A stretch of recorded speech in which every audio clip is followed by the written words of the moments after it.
Olá, sejam todos bem-vindos.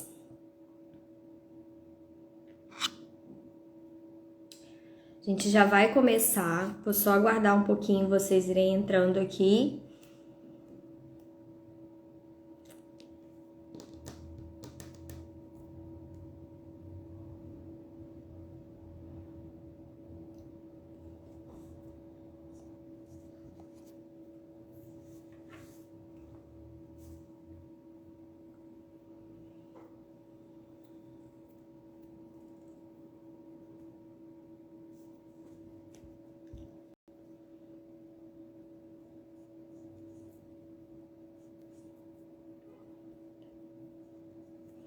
A gente já vai começar convidando as nossas colegas e palestrantes de hoje. A gente já vai começar, tá? Só tô aguardando vocês irem entrando aqui pra gente poder dar início a esse tema, esse assunto que é tão importante.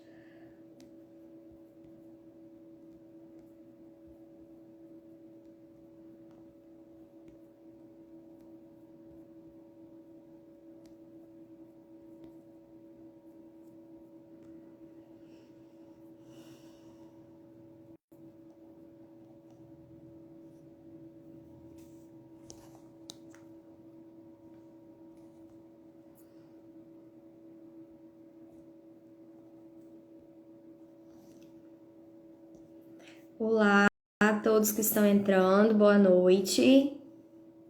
A gente já vai dar início.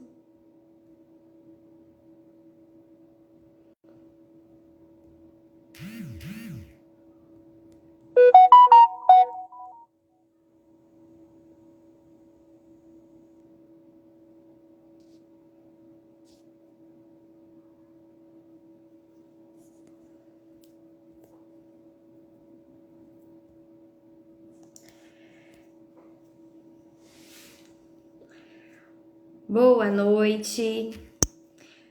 Bom, meu nome é Marcela, eu sou advogada, presidente da OAB Mulher Bom Jesus do Itabapoana. Ah, sim, acho ótimo. Só um minutinho, gente, nós já vamos dar sequência.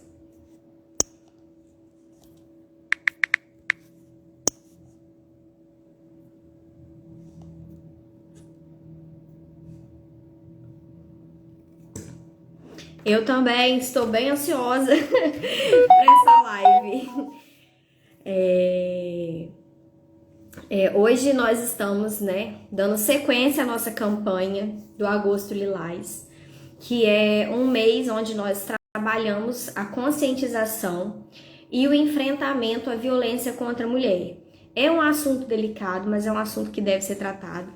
Então, nós da OAB Mulher decidimos, que seria interessante trazermos aqui dados e informações para todos vocês que nos acompanham, Durante todo o mês de agosto nós fizemos a campanha Trabalhamos e semana passada postamos todos os dias, de segunda a sexta, um vídeo explicativo, com os tipos de violência, todos os 5 tipos de violência elencados ali na Lei Maria da Penha.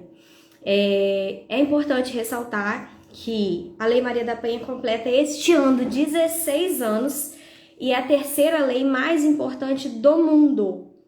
Hoje eu vou fazer o papel aqui de facilitadora e nós temos 2 convidadas muito importantes que vão trazer esse assunto, tratar desse assunto pra gente, que é a doutora Cláudia Tostes, que é coordenadora do CIAN de Itaperuna e vice-presidente da OAB Itaperuna, e a doutora Flávia Ribeiro, que é presidente da OAB Mulher Rio de Janeiro. E eu vou convidar elas agora para entrar aqui na live com a gente.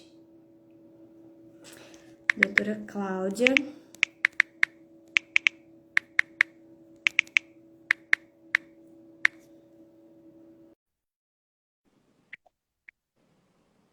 Olá. Olá, doutora Cláudia. Estou chamando aqui a doutora Flávia, só um minutinho que a gente já inicia. Tá bom.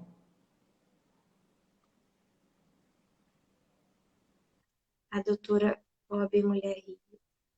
A doutora Flávia entrou pelo da OAB Rio.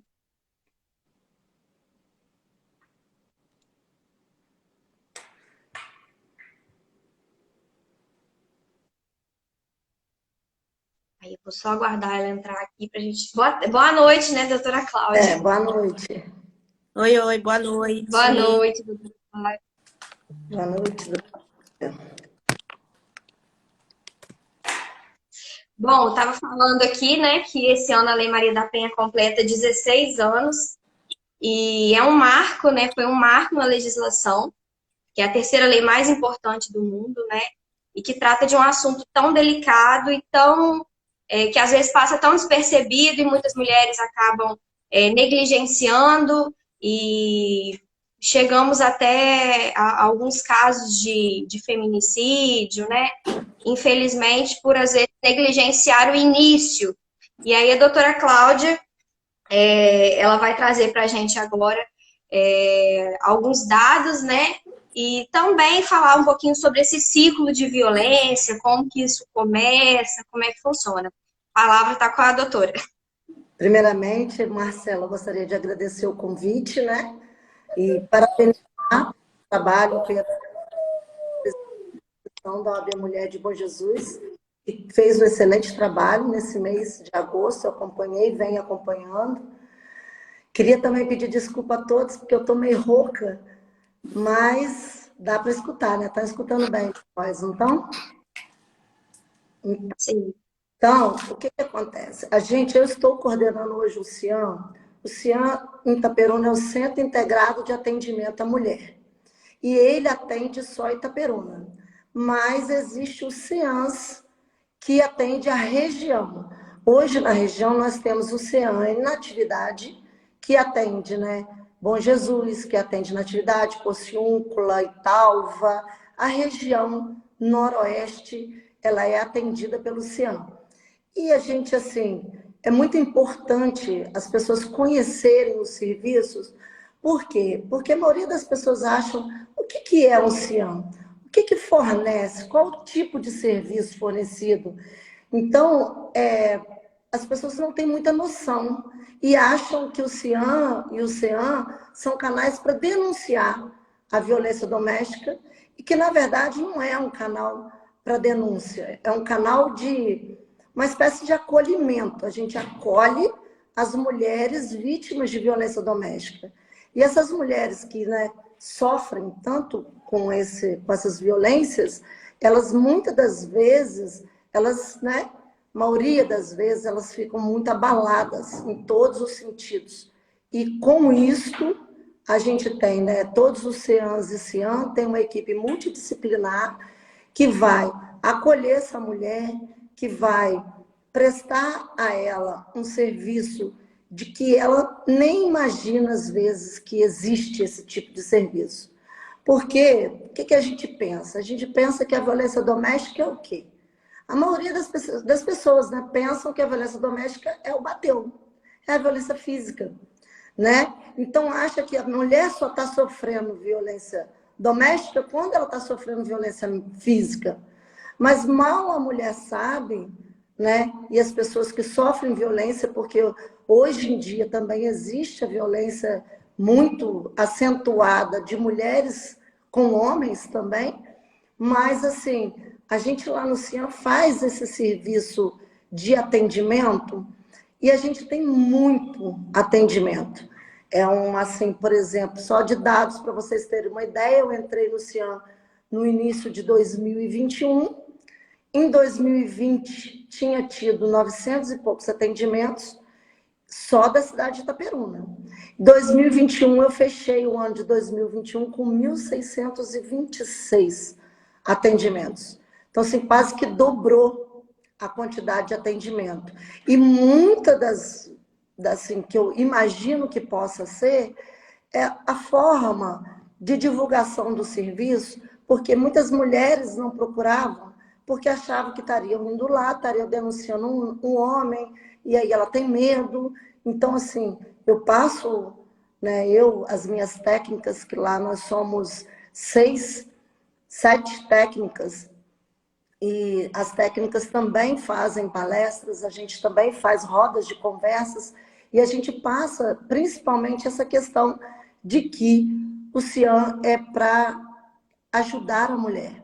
A mulher, por exemplo, que ela sofre uma violência psicológica, por exemplo, ela fica com autoestima muito baixa, ela fica, né, deprimida na maioria das vezes. E o atendimento psicológico de uma psicóloga especialista em violência doméstica, ela pode fazer a diferença na vida dessa mulher. Então, assim, a mulher que chega no CIAM, ela sai de lá totalmente renovada, com tratamento, não é uma espécie de tratamento, mas assim, com as conversas, o atendimento é sigiloso, então ela não tem, assim, preocupação em achar que vai estar denunciando, quando ela conhece o serviço, mas a maioria das vezes não conhece. E o que acontece no ciclo da violência? Sim, né, todo relacionamento que a gente tem na vida, a maioria deles a gente não escolhe, que é o relacionamento, né, o pai, o filho, o tio, esses relacionamentos a gente não escolhe. Mas existe um relacionamento que a gente escolhe e é o relacionamento amoroso. O relacionamento amoroso é um relacionamento que a gente escolhe o nosso parceiro. E quando a gente, né, conhece uma pessoa que a gente rola química, né? Na verdade, rolou uma química que você quer ficar com essa pessoa e essa pessoa também quer ficar com você. Normalmente, no começo, é uma fase de lua de mel, né, gente? É muito bom, é maravilhoso o começo, ainda não tem muitos problemas, mas deu certo e esse relacionamento vai ficando duradouro. Pode acontecer de começar as violências domésticas. E as pessoas, assim, a Lei Maria da Penha abarca os 5 tipos de violência, que muito bem vocês explanaram durante toda a semana passada, que é a violência patrimonial, a sexual, a moral, a psicológica e a física. Porém, assim, normalmente um ciclo da violência começa assim, com o início do relacionamento, no mar de rosas.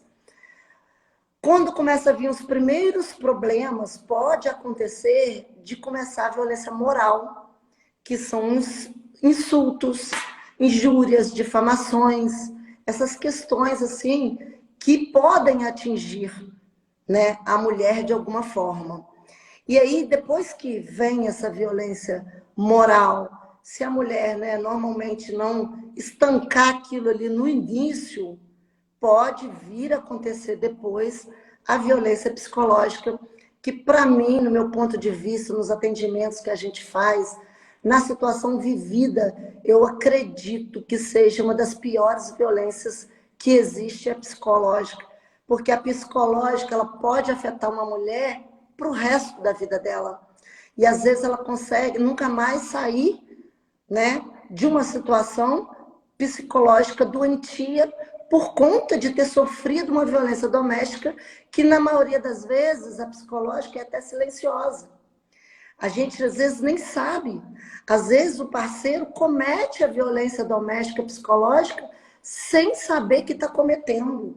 Por quê? Por falta de conhecimento, por falta, né, de entendimento. Às vezes, só reproduz isso de uma situação que, de repente, ele possa ter vivido e que nem quer reproduzir, mas uma hora ou outra, por estar acostumado com aquilo, pode reproduzir e provocar uma violência psicológica numa mulher.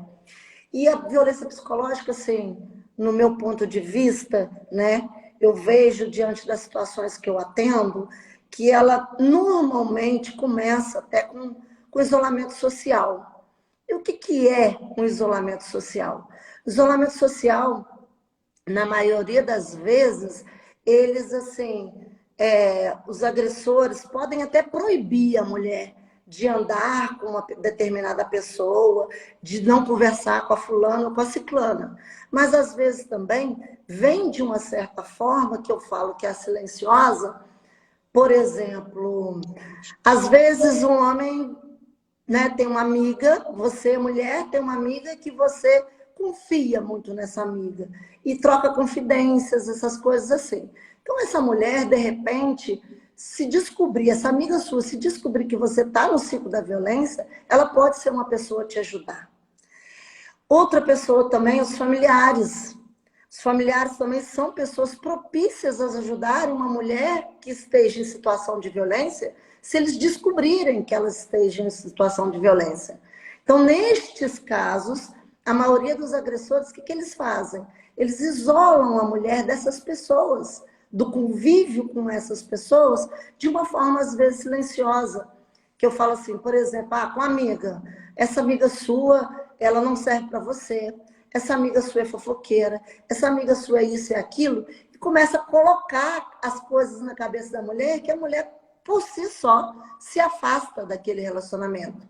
E aí, dos familiares, por exemplo, sua mãe gosta mais do seu irmão ou da sua irmã do que de você, faz mais coisas, e vai fazendo essa alienação, né, psicológica na mulher, e a mulher vai se isolando das pessoas, e ela vai, né, normalmente ficando deprimida, ficando muito em casa, não pode usar determinadas roupas, que aquelas roupas, né, é coisa de, né, mulher que não precisa de falar, né, os nomes, E às vezes nem percebe, né? né?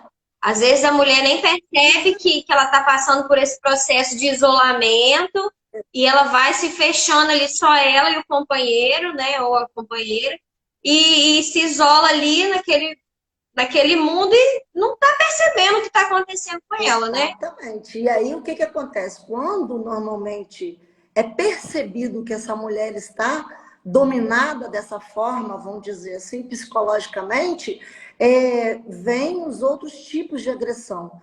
Uma agressão psicológica também que é muito comum é chamar a mulher de louca. Tipo assim, você está ficando doida. Você está ficando louca, eu não fiz isso. E a mulher começa a ficar, será que eu estou realmente fazendo perseguição? Será que eu que sou a culpada? E aí ela começa, às vezes, a perder noites de sono.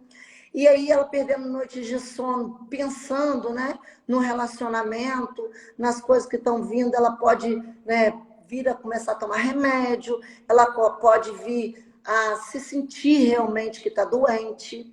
E o agressor tem uma outra situação também muito comum, que eu acho que, por incrível que pareça, não é todos, né, gente? Lógico que existe vários tipos de pessoas, mas uma situação muito comum que eu vejo entre os agressores é a situação, assim, dos homens. Normalmente, os agressores são super gente boa com todo mundo. Eles são super amáveis com os familiares, com os amigos. Então, assim, a mulher está ali isolada, já, dominada psicologicamente, né? Totalmente isolada em casa. Quando o agressor, de repente, a partir do momento que ele vê que aquela mulher está mais dominada, é que normalmente vem a violência física. E aí, quando vem a violência física, pode acontecer do agressor virar e falar assim, se você falar para alguém, eu bato, eu brigo, eu bato. E aquela mulher que já está dominada psicologicamente, ela fica com medo. Então, por isso que uma mulher às vezes parece com o olho roxo ou com o braço roxo e ela fala, esbarrei numa cadeira, esbarrei no armário, porque ela está dominada. Ninguém gosta de apanhar, gente. A verdade toda é essa. E, infelizmente, a sociedade é muito cruel com as mulheres que passam por essa situação. Porque a sociedade em si normalmente fala, lá, voltou para ele é porque gosta de apanhar. Essa aí é a mulher de malandro. Mas ela não sabe, ninguém sabe o que essa mulher está vivendo. Que essa mulher está ali presa nesse ciclo. E o que acontece? Normalmente, depois da agressão, vem a fase novamente da lua de mel, que é a fase do pedido de desculpas, que é a fase de que nunca mais vou fazer isso, que é essa fase que ainda, assim, dentro dessa fase, a maioria dos agressores também imputam a culpa à mulher. Porque eles falam assim, mas eu só fiz isso porque você fez aquilo. E aí, de uma certa forma, imputa a culpa à mulher mais uma vez. E a mulher tá lá, iniciou o relacionamento na fase da lua de mel, passou pelas injúrias, difamações, pela violência psicológica, pela violência física, e vem novamente o pedido de desculpas e vem o relacionamento de novo, numa fase de lua de mel, numa fase boa, e daí a pouco começa tudo novamente. E assim, quanto mais tempo passa, mais difícil é de você sair. E eu falo assim, o Cian, né, e as mulheres, né, que podem, que devem procurar, que estejam, assim, de repente, vendo que estão passando por uma situação dessa, o quanto antes ela procurar ajuda ao Cian, seja ela lá na violência moral ou até mesmo no início da violência psicológica, a gente pode ajudar muito essa mulher. E na maioria das vezes não precisa nem sair do relacionamento. Por quê? Porque a partir do momento que você começa a fazer um acompanhamento psicológico, você com a pessoa, né, que tem assim, as psicólogas que têm experiência, essas coisas assim, você pode começar a levantar a sua autoestima. Você pode começar a fazer um determinado tipo de enfrentamento para aquela violência. Porque na maioria dos casos que eu vejo a violência, quanto mais você tem medo, quanto mais você abaixa a cabeça, quanto mais você fica cabisbaixo, vamos dizer assim, mais ela aumenta. Normalmente é isso. O medo faz com que a mulher se afunde, na maioria das vezes, cada vez mais na violência doméstica. Então, assim, a partir do momento que ela começa a ter visão de que não é só ela que está passando por isso, que essas questões, mais ou menos do que eu falei aqui, pode acontecer com ela, com outra, só que as mulheres normalmente ficam caladas, e aí ela pode, assim, entendeu? Tentar o enfrentamento que eu falo, gente, não é brigar, bater, xingar, não é isso. O enfrentamento é você perder o medo. Para isso você precisa de ajuda, na maioria das vezes. Perder o medo daquela situação. Que, né, quanto mais a gente busca ajuda, quanto mais a gente... Por isso que todo mundo fala, não se cale. E essa é uma das maiores formas de sair da violência, não se calar. Porque quando um familiar seu sabe do que você está passando, de repente, a violência, né, um familiar pode fazer um enfrentamento também junto com você, te ajudar, e a violência pode acabar. E às vezes você pode ficar no mesmo relacionamento. Tem uma Luciana, E cria uma rede de apoio, né, Cláudia? rede de apoio, com certeza, isso é muito importante. Mas poucas pessoas conhecem, né, como funciona, poucas pessoas conhecem que existe a violência moral, a psicológica, que elas são o início de tudo. Poucas pessoas conhecem, né, que se você está passando por uma dessas situações de exemplos, mais ou menos, que eu dei aqui, que você pode buscar ajuda e que você pode sair e, às vezes, não chegar na violência física. Porque quando chega na violência física e que você está dentro desse ciclo da violência, quanto mais você abaixar a cabeça, assim, quanto mais medo você tiver, a probabilidade de, no fim, chegar no feminicídio é grande. Então, assim, é muito importante que a mulher tenha esse conhecimento. A gente agora, nesse mês de agosto, né, esse agosto lilás, é muito importante a divulgação dos serviços. Por isso que eu estou te parabenizando, Marcela, porque a OAB de Bom Jesus, hoje, está fazendo um excelente trabalho nesse ponto de divulgação dessa situação de violência contra a mulher, que a mulher precisa de ter conhecimento da violência moral, da violência psicológica, para que ela consiga, né, se levantar, consiga sair e consiga deixar que isso não aconteça com ela. Então, eu vejo assim, gratificante de vocês e espero também que assim não seja só no Agosto Lilás, né? Porque falar sobre violência doméstica com as pessoas é muito importante.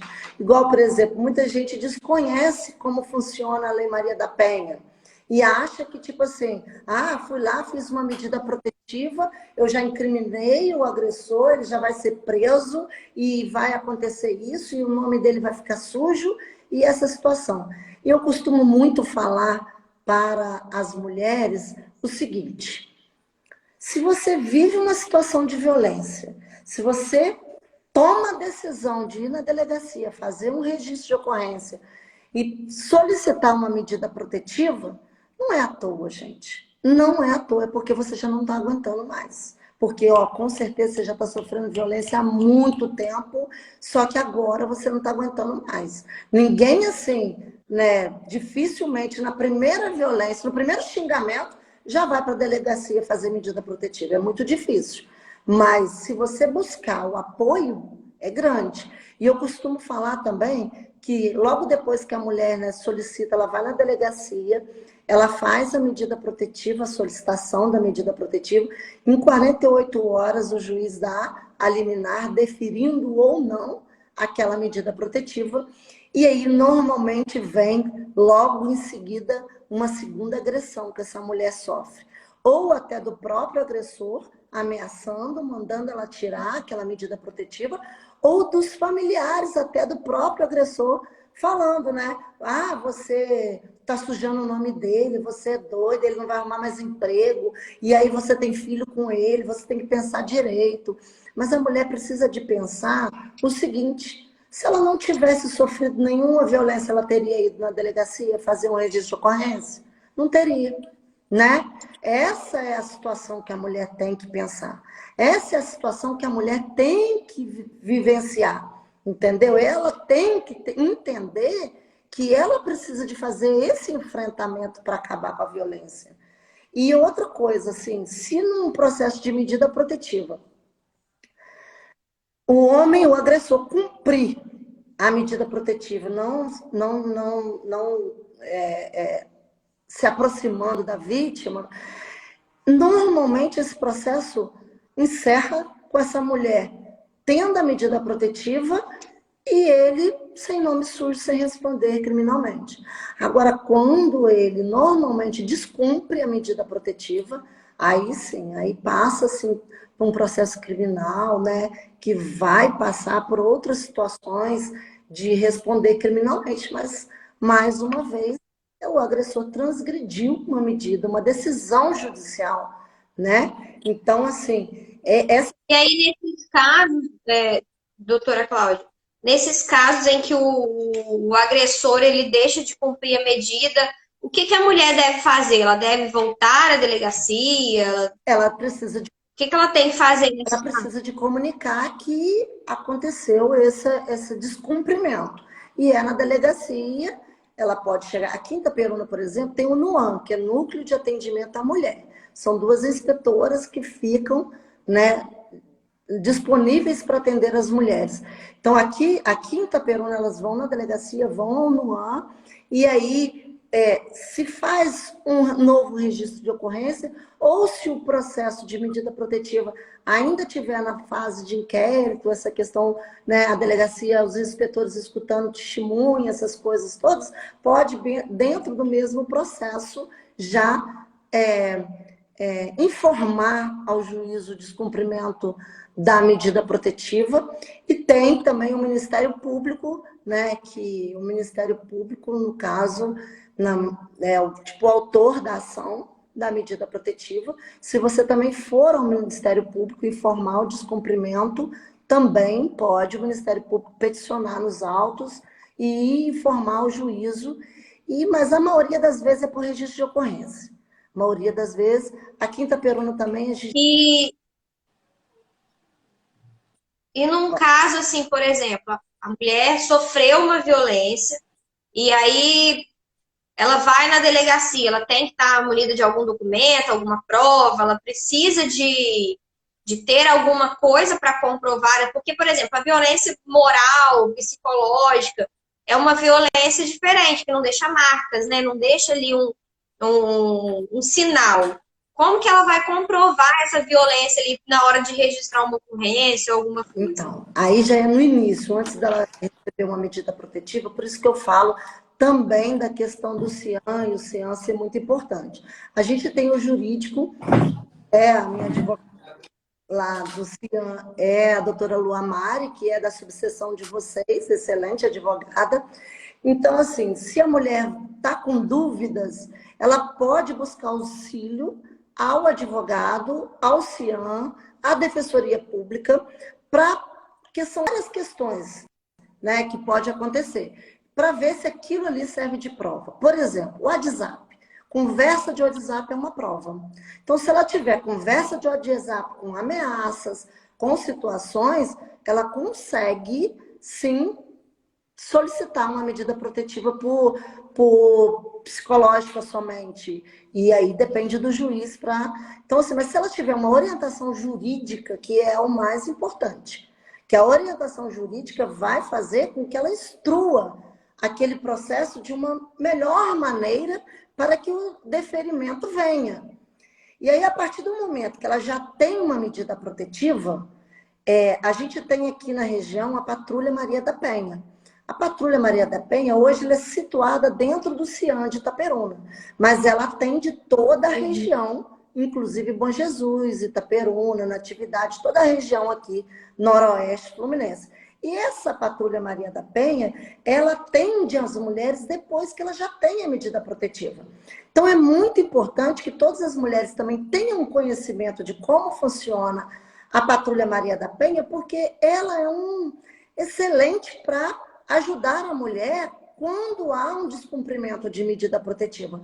Porque ocorrer um descumprimento de medida protetiva, essa mulher pode simplesmente só ligar para a Patrulha Maria da Penha, a patrulha vai até ela, vai até Bom Jesus, instrui ela juridicamente também nos documentos que ela precisa, leva ela até a delegacia e ajuda ela a fazer o registro de cumprimento de descumprimento de medida protetiva.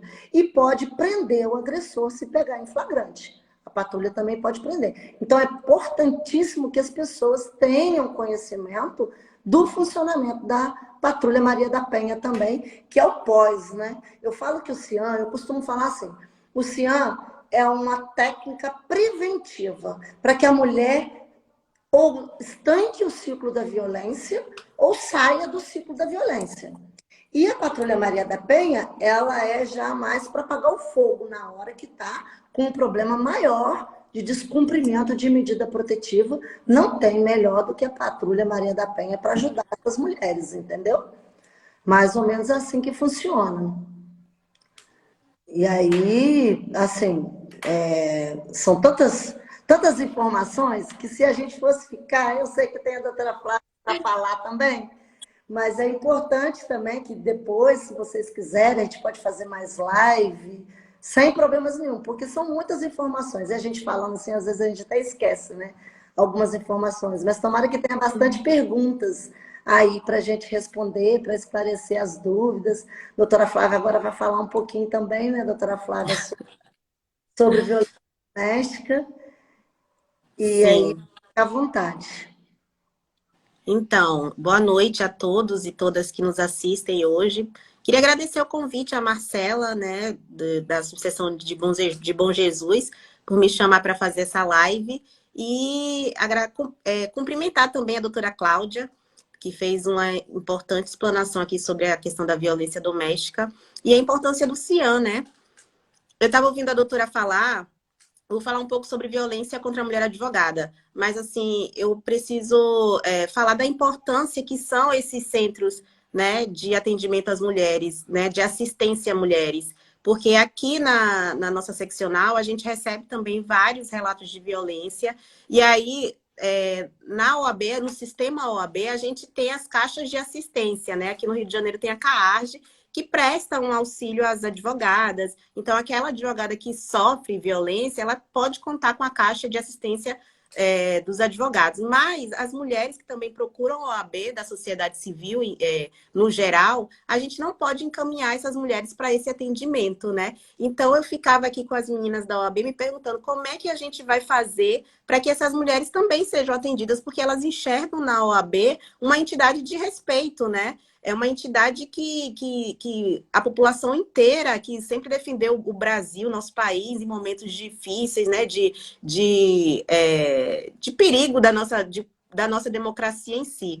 E aí, a gente quer fazer uma parceria, a gente já fez um evento com a Secretaria de Mulheres, que aqui é da Prefeitura, que tem os CIANs também, e a gente quer expandir essas parcerias, tanto com a Defensoria Pública, quanto com o governo. Por quê? Porque essas mulheres que sofrem violência, chegando pela OAB Mulher, a gente pode encaminhar de uma forma melhor para esses locais, para que elas tenham uma assistência mais adequada e mais digna. E aí, eu me lembro também que assim, a doutora falou, né, sobre...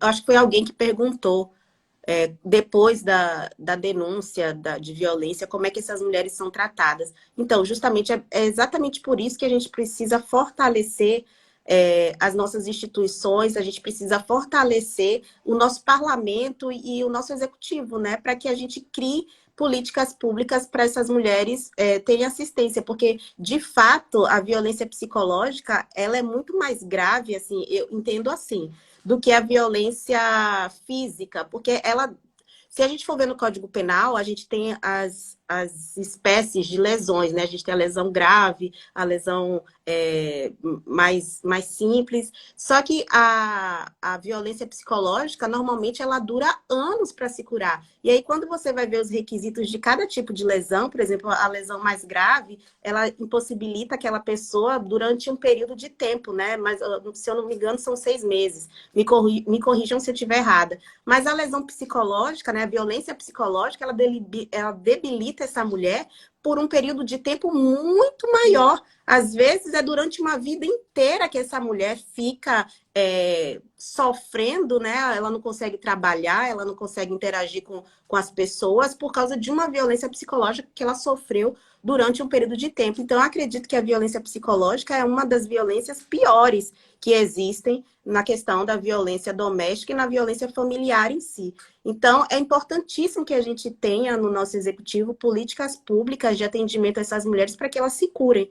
Porque muitas chegam, que também, para mim, é uma espécie de feminicídio, se elas não morrem pelas mãos do agressor, elas morrem pelas próprias mãos, né? Então, eu já vi documentários, né, de meninas que sofreram violência, eu vou até indicar que a minha ex-presidente da OAB Mulher, ela indicou, que é Audrey e...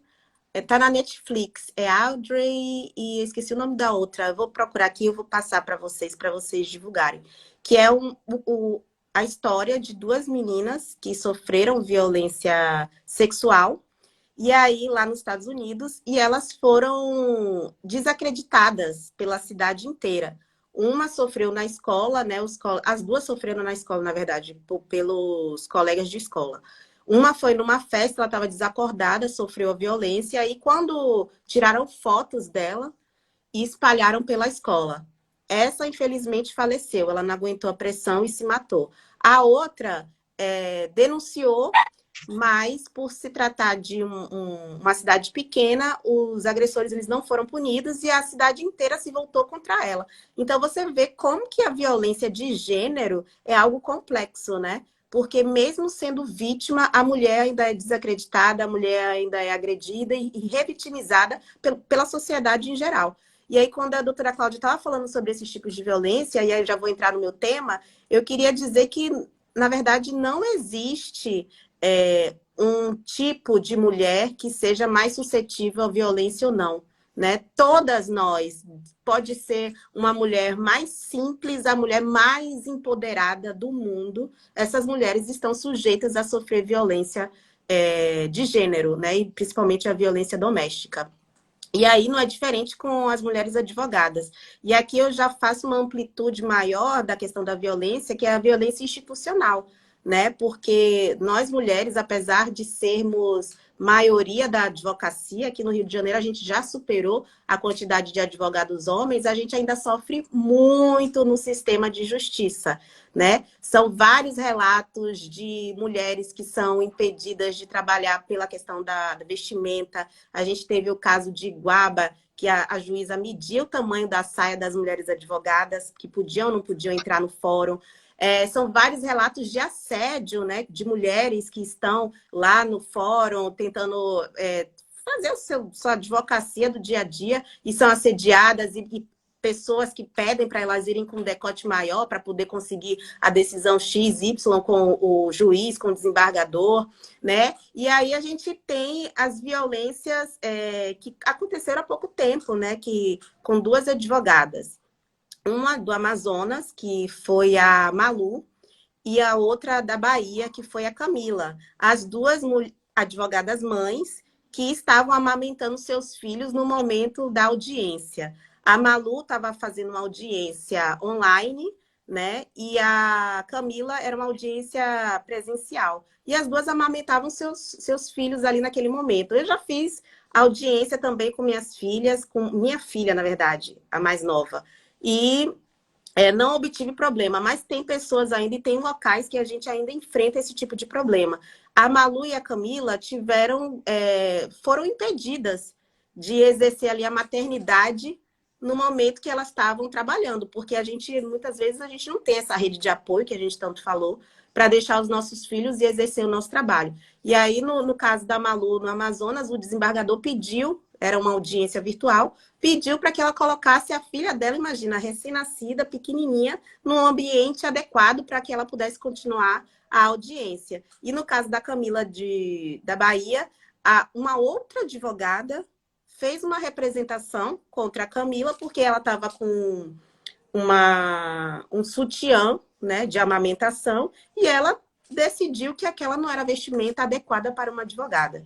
Agora, quem é uma mulher para dizer qual é a vestimenta ou não de uma advogada, sendo que quem determina isso é o nosso Conselho Federal no nosso Código de Ética. Então, a gente vem sofrendo violências durante todo o tempo, né? Desde que nascemos até quando morremos, né? A gente tem casos de abuso sexual de cadáveres, de mulheres de cadáveres. Então, a misoginia e o machismo e o ódio aos nossos corpos são, assim, frequentes.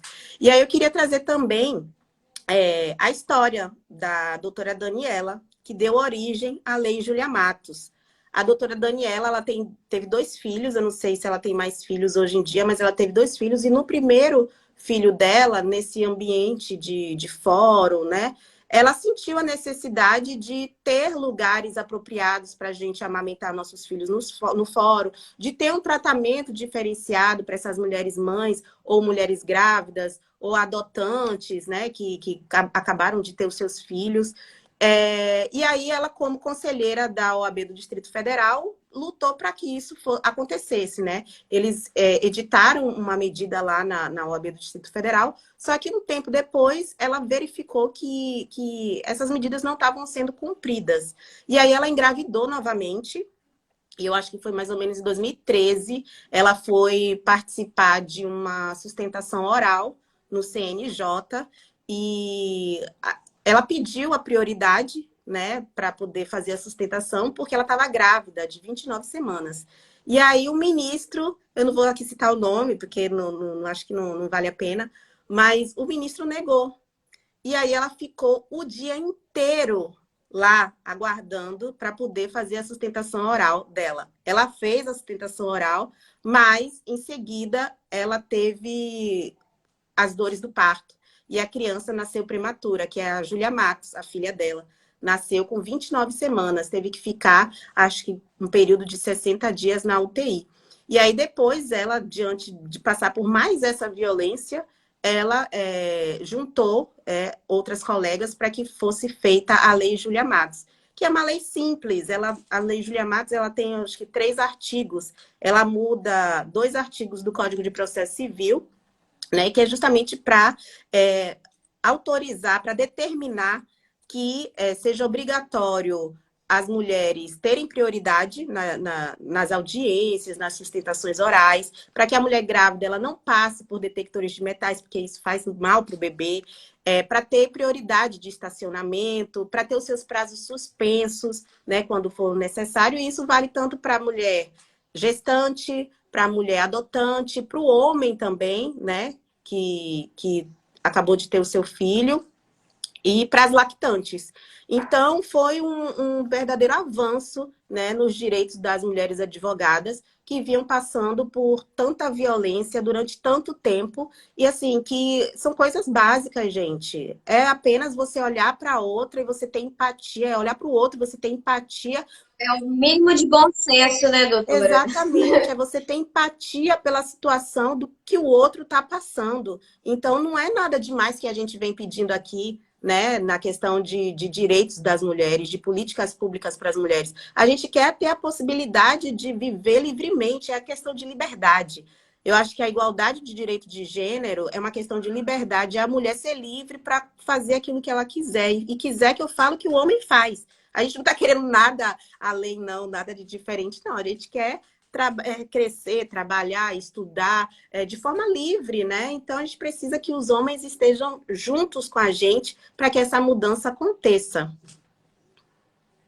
Eu Várias vezes nós, enquanto advogadas, né? Eu tô passando por esse momento aí, tô gestante, Ah, então tô por dentro, tô por dentro das prerrogativas aí que a Júlia correu, que a Júlia não, né? A Daniela correu atrás pra gente.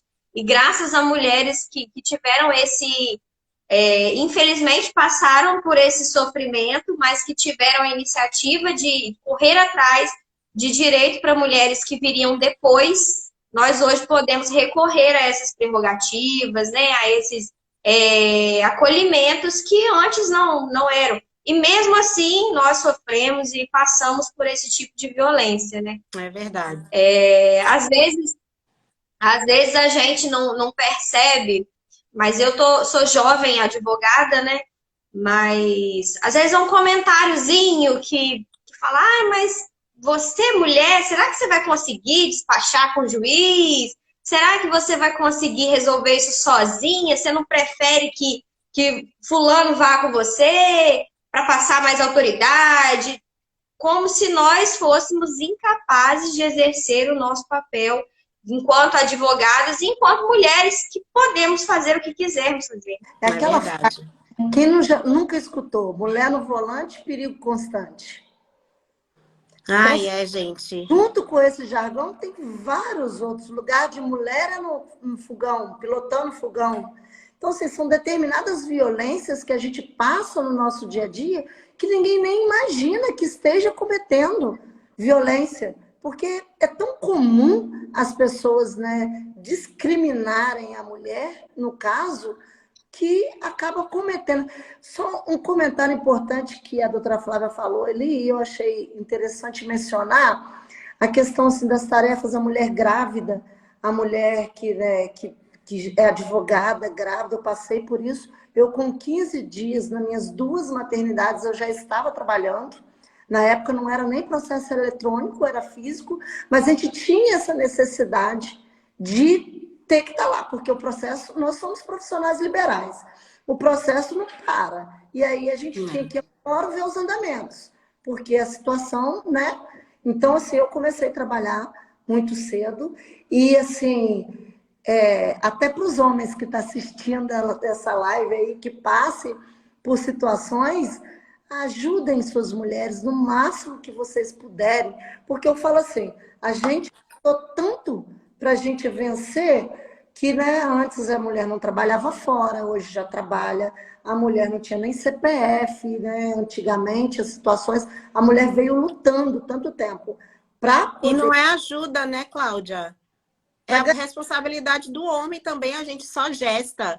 Depois de gestar, é a responsabilidade igual. Igual, mas aí o que eu falo? O que eu queria concluir isso? A mulher hoje, ela trabalha fora e o dinheiro dela vai para as despesas domésticas. Mas, na maioria dos lares, ainda as tarefas domésticas são só das mulheres, não são divididas. Então, assim, isso precisa ser mudado. Um outro importante dado que eu tenho, que eu fiz uma pesquisa esse ano, e eu achei assim, eu acho até extremamente pontuar isso aqui, é que 70% das pessoas que fizeram doutorado, é doutorado ou mestrado? Acho que é mestrado, no ano passado, no Brasil, são homens. Por quê? Porque normalmente quando você, né, tem um relacionamento que você casa, você faz uma faculdade, você casa, logo depois vem o filho. E aí a mulher fica presa à maternidade e não consegue estudar mais. O mestrado e o doutorado vem logo depois. Então, é na fase de 20 e poucos, 30 anos, você vai fazer um mestrado, é justamente a hora que você está com um bebê pequeno. Então, por isso que a maioria dos mestrados são concluídos por homens. Entendeu? Só 30% da mulher. E se você vai olhar 30% dessas mulheres, a maioria é porque já ultrapassou 40 anos, por aí, ainda assim ela vai insistir em fazer um mestrado. Então, assim, isso também é uma forma, né, que é uma violência de gênero, no meu ponto de vista, porque se ela tivesse o apoio no pós-parto do seu parceiro, talvez ela conseguisse fazer um mestrado, né? Então, assim, eu achei importante destacar isso também, porque a gente não tem noção, às vezes, das coisas que acontecem no dia a dia em relação a... E mais importante do que isso também, Cláudia, eu acho que a gente agora está em período de eleição, né? E aí é preciso que nós, mulheres, que também somos maioria do eleitorado, a gente preste atenção em quem a gente está votando, né? A gente precisa colocar pessoas comprometidas com a mudança de fato dessa desigualdade, seja ela de gênero, seja ela racial. A gente precisa botar no poder pessoas que façam com que a gente tenha um mundo melhor. Então, não adianta a gente estar aqui lutando por direitos se a gente coloca no poder uma pessoa que vai de encontro a aquilo que a gente prega, né? Uma pessoa que mente, que diz que a violência contra a mulher está diminuindo, gente. Os dados mostram que a violência só tem aumentado, né? Cada vez mais mulheres morrendo e no Brasil inteiro. Então, a gente tem que ter essa consciência de colocar no poder pessoas que vão fazer com que as políticas públicas para as mulheres sejam, de fato, feitas, realizadas, né? Então, acho que vale esse recado também, para a gente colocar a mão na consciência e fazer a nossa parte. Com certeza. E na pandemia esses números aumentaram, né? Porque as mulheres ficaram em casa, essa reclusão aí que nós ficamos em casa, muitas mulheres aí ficaram à mercê de seus agressores, submissas ali, sem poder fazer nada e sem poder denunciar. Os que já tinham medo de denunciar, agora... Sim, com certeza. A pandemia foi um agravante para a gente, né? Os números, assim, deram um salto tremendo, porque essas mulheres ficaram presas com seus algozes. Então, a violência aumentou, a dificuldade de você fazer uma denúncia também aumentou. Essa questão do isolamento, como a Cláudia falou no início, né? Que uma das características de um relacionamento abusivo é justamente essa tentativa de tirar a mulher do seio das suas relações, né? Seja de família, amigos. Então, a pandemia foi propícia para o crime de violência de gênero mesmo, porque tirou essa mulher do ambiente dela, de trabalho, de amigos, e colocou ela em casa junto com aquele agressor. Então, os números pipocaram, né? De violência contra a mulher. E violência infantil, abuso infantil também, infelizmente. É isso que eu falei. Você tem de um ano para o outro quase que dobrou o número de atendimentos dentro do Quinta Perona. Eu vejo também que a gente, por exemplo, estar aqui hoje fazendo uma live, a televisão hoje, todos os dias, tem uma notícia de violência doméstica. Então, assim, as mulheres estão tomando conhecimento que a violência doméstica não é só a física. E aí, a partir disso, elas estão buscando também seus direitos. Então, por isso que também eu acho que a violência sempre existiu e a gente vem de uma sociedade patriarcal, né, onde que o homem trabalhava fora e a mulher em casa e aquela coisa a mulher obedece.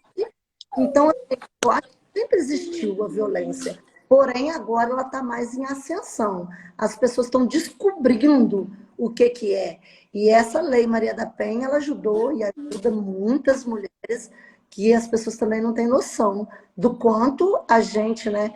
Igual a doutora Marcela falou no início, é a terceira lei, né, mais importante do mundo. Olha, ela é modelo, é uma lei modelo. A mulher precisou de passar para que a gente tivesse isso. E a maioria das vezes existe muita chacota até com a Lei Maria da Penha. Existe muita Sim. chacota. Então, assim, a gente precisa de tomar essa consciência, né, da gravidade do problema, que eu falo assim, até hoje, esse mês de agosto lilás, eu e as técnicas do CIAN, a gente foi em todas as escolas estaduais para falar sobre violência doméstica, sobre o ciclo da violência, de uma maneira que eu penso assim, preventiva, para que os meninos e as meninas conheçam essas violências morais, patrimoniais, sexuais, psicológicas, antes de, né, de entrarem nesses relacionamentos. E eu acho que essas divulgações que são assim maravilhosas para ajudar as pessoas, né, ajudar muita gente aí. Aí eu vou falar mais uma. Sempre Pode falar, Marcela.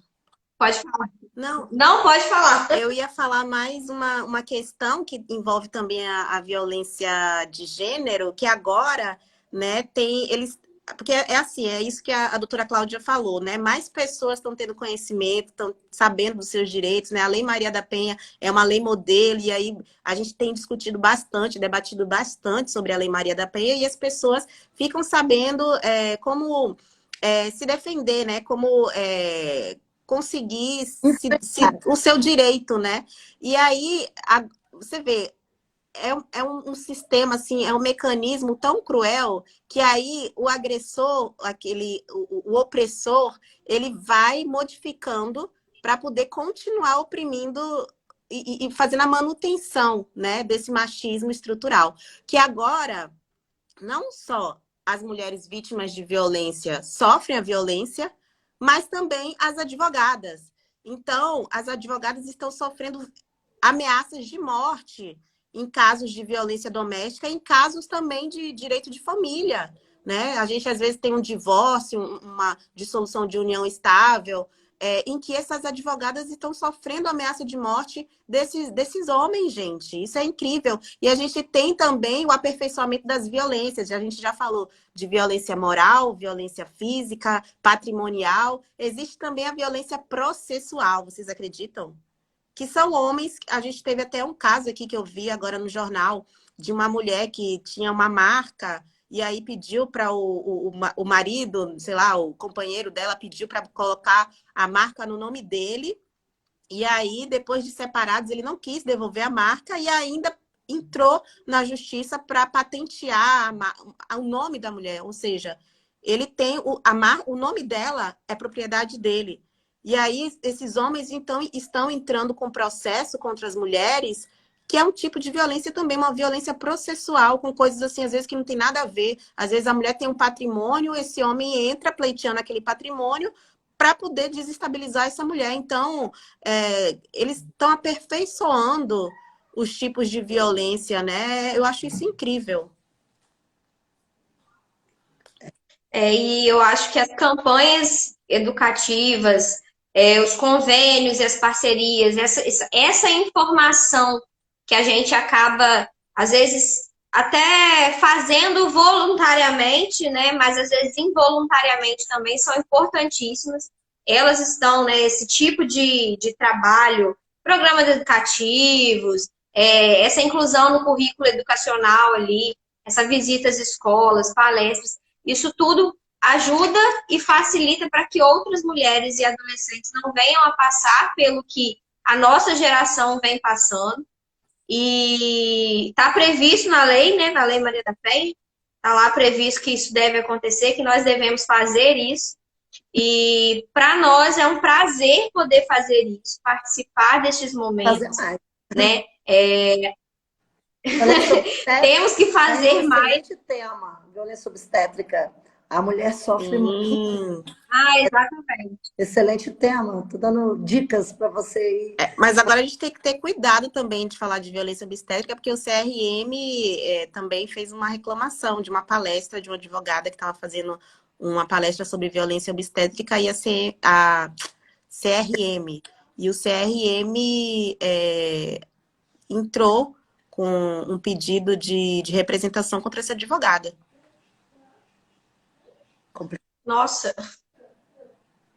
Mas É Bom, violência mas de assim, gênero né? em todos os O lados, trabalho de gente. informação tem que ser passada. Eu acredito que a informação tem que ser passada. A palavra, uma vez dita, ela não volta, né? Não volta vazia. Ela chega até a outra pessoa. Essas informações que nós passamos aqui hoje foram de suma importância. Várias pessoas, às vezes, estavam aí presas em relacionamentos abusivos e nem sabem, né? Sofrem violência psicológica, sofrem violência moral e às vezes não tem esse conhecimento.